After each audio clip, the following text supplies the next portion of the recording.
Hello friends, welcome to my channel. दोस्तों, आज के हम इस वीडियो में देखेंगे सौरमंडल का 40 महत्वपूर्ण प्रश्न जो एग्जाम में बार बार पूछे जाते हैं। और दोस्तों, यदि आप सब हमारे चैनल पे पहली बार आए हैं तो हमारे चैनल को सब्सक्राइब करें, लाइक करें और दोस्तों में शेयर करें। चलिए दोस्तों, हम देखते हैं पहला प्रश्न। पहला प्रश्न है, ओजोन परत किस मंडल में पाई जाती है? तो दोस्तों, ओजोन परत किस मंडल में पाई जाती है? समताप मंडल में। यानी कि दोस्तों, इस प्रश्न का राइट आंसर हो जाएगा ऑप्शन बी, समताप मंडल। अगला प्रश्न है, पृथ्वी के सबसे करीब स्थित मंडल है? तो दोस्तों, पृथ्वी के सबसे करीब स्थित मंडल कौन सा है? क्षोभ मंडल दोस्तों। यानी कि इस प्रश्न का राइट आंसर हो जाएगा ऑप्शन ए, क्षोभ मंडल। अगला प्रश्न है, सूर्य का निकटतम ग्रह है? तो दोस्तों, सूर्य के सबसे नज़दीक कौन सा ग्रह है? बुध ग्रह है। यानी कि इस प्रश्न का राइट आंसर हो जाएगा ऑप्शन ए, बुध। अगला प्रश्न है, सूर्य से सर्वाधिक दूर स्थित ग्रह है? तो दोस्तों, सूर्य से सर्वाधिक दूर स्थित कौन सा ग्रह है? वरुण। यानी दोस्तों, इस प्रश्न का राइट आंसर हो जाएगा ऑप्शन सी, वरुण।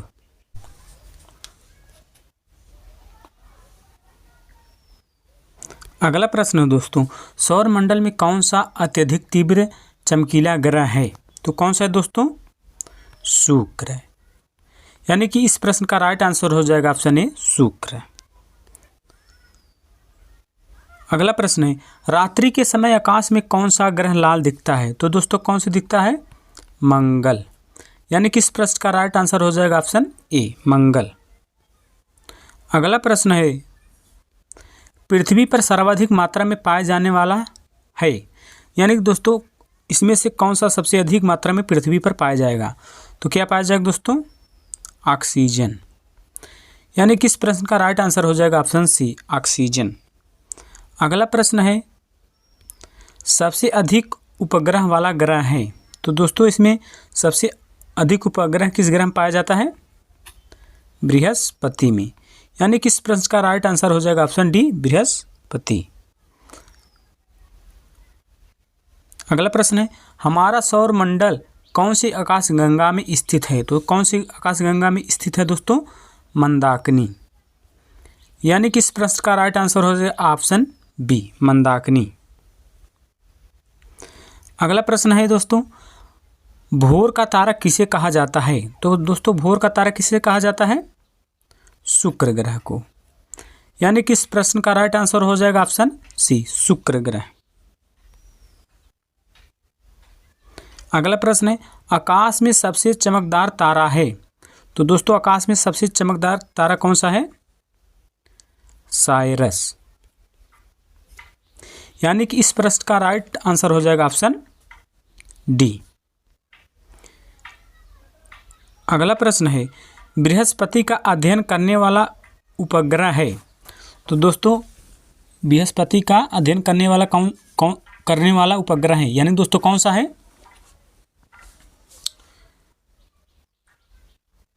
कौन सा दोस्तों? Voyager first. यानी कि इस प्रश्न का राइट आंसर हो जाएगा ऑप्शन डी, वायेजर। अगला प्रश्न है, टाइटन किस ग्रह का उपग्रह है? तो दोस्तों, टाइटन किस ग्रह का उपग्रह है? तो किसका उपग्रह है? शनि का। यानी कि इस प्रश्न का राइट आंसर हो जाएगा ऑप्शन सी, शनि। अगला प्रश्न है, बिना उपग्रह वाला ग्रह है? तो दोस्तों, बिना उपग्रह वाला ग्रह कौन सा है? दोनों, बुध का भी कोई उपग्रह नहीं है और शुक्र का भी कोई उपग्रह नहीं है। यानी क्या हो जाएगा इसमें राइट आंसर? ऑप्शन सी, दोनों। अगला प्रश्न है दोस्तों, पृथ्वी का एकमात्र उपग्रह है? तो दोस्तों, पृथ्वी का कौन सा उपग्रह है?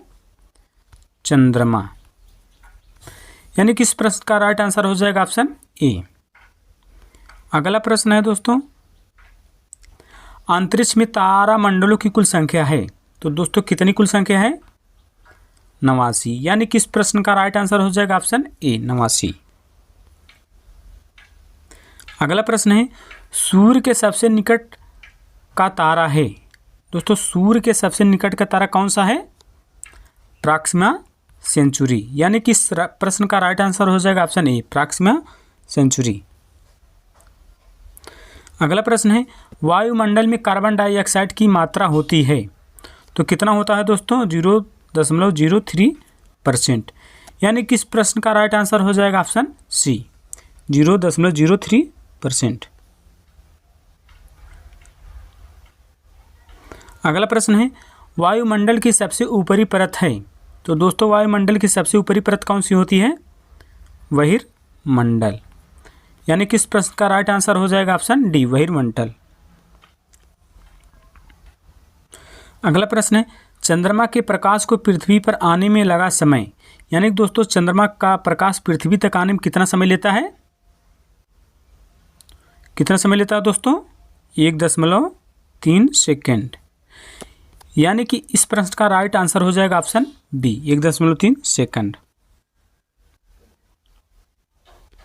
अगला प्रश्न है चंद्रमा द्वारा पृथ्वी की परिक्रमा में लगा समय। यानी कि दोस्तों चंद्रमा पृथ्वी की एक परिक्रमा कितने दिन में कर लेती है? तो लगभग 27.3 दिन। यानी कि इस प्रश्न का राइट आंसर हो जाएगा ऑप्शन बी।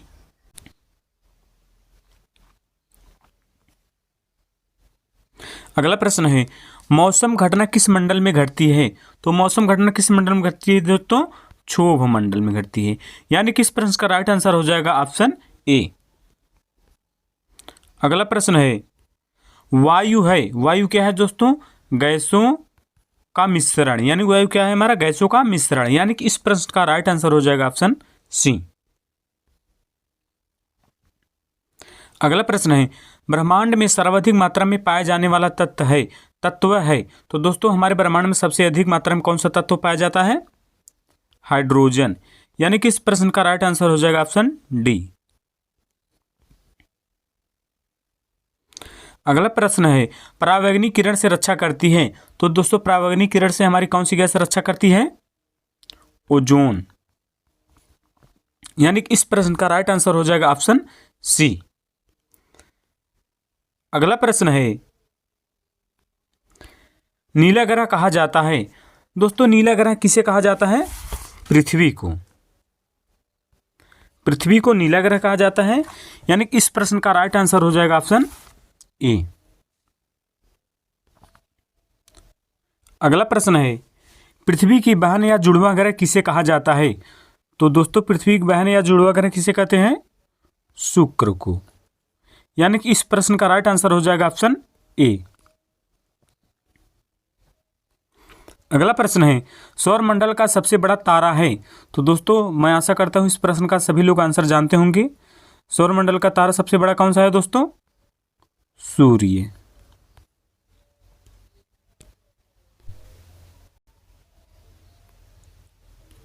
अगला प्रश्न है सौर परिवार का सबसे ठंडा ग्रह कौन सा है? दोस्तों सौर परिवार का सबसे ठंडा ग्रह कौन सा है?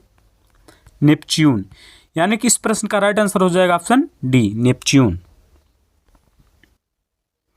अगला प्रश्न है किस ग्रह पर सूर्य पश्चिम से उगता है? तो दोस्तों अरुण और शुक्र ग्रह पर जो है सूर्य पश्चिम से उगता है। यानी कि इस प्रश्न का राइट आंसर हो जाएगा ऑप्शन सी, दोनों ए और बी। अगला प्रश्न है वलय युक्त ग्रह है तो दोस्तों वलय युक्त ग्रह कौन सा है? शनि। यानी कि इस प्रश्न का राइट आंसर हो जाएगा ऑप्शन बी। अगला प्रश्न है ध्रुव तारा किस दिशा को इंगित करता है? तो दोस्तों हमारा ध्रुव तारा किस दिशा को इंगित करता है? उत्तर दिशा को। यानी कि इस प्रश्न का राइट आंसर हो जाएगा ऑप्शन सी। अगला प्रश्न है तारों एवं सूर्य की ऊर्जा का स्रोत है।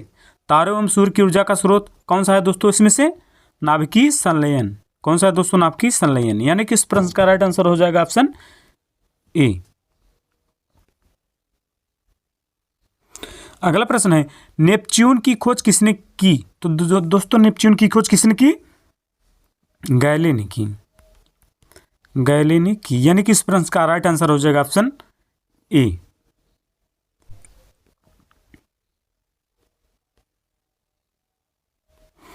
अगला प्रश्न है, मनुष्य ने पहली बार किस वर्ष चांद पर कदम रखा? तो दोस्तों किस वर्ष रखा था? 1969 ईस्वी में। यानी किस प्रश्न का राइट आंसर हो जाएगा ऑप्शन सी। अगला प्रश्न है, अंतरिक्ष यात्री को आकाश का रंग दिखाई देता है, तो दोस्तों कैसा दिखाई देता है? काला। यानी किस प्रश्न का राइट आंसर हो जाएगा? Option D. अगला प्रश्न है, सूर्य की सतह का तापमान कितना होता है? तो दोस्तों कितना होता है? 6000 केल्विन। यानी कि इस प्रश्न का राइट आंसर हो जाएगा ऑप्शन ए। अगला प्रश्न है, सौरमंडल का सबसे छोटा उपग्रह है, तो दोस्तों सौरमंडल का सबसे छोटा उपग्रह कौन सा है दोस्तों? डीमोस। यानी कि इस प्रश्न का राइट आंसर हो जाएगा ऑप्शन बी। अगला प्रश्न है दोस्तों, क्षुद्र ग्रह स्थित है, तो दोस्तों क्षुद्र ग्रह हमारा जो है मंगल और बृहस्पति के बीच में स्थित है। यानी कि इस प्रश्न का राइट आंसर हो जाएगा ऑप्शन बी।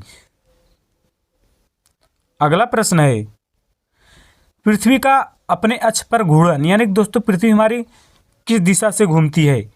पश्चिम से पूरब की ओर घूमती है दोस्तों। यानी कि इस प्रश्न का राइट आंसर हो जाएगा ऑप्शन ए। अगला प्रश्न है, बृहस्पति ग्रह का कौन सा सबसे बड़ा उपग्रह है? तो दोस्तों इस प्रश्न का आंसर आप सब लोग हमें कमेंट बॉक्स में बताएंगे।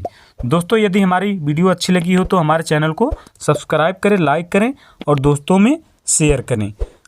थैंक यू, धन्यवाद।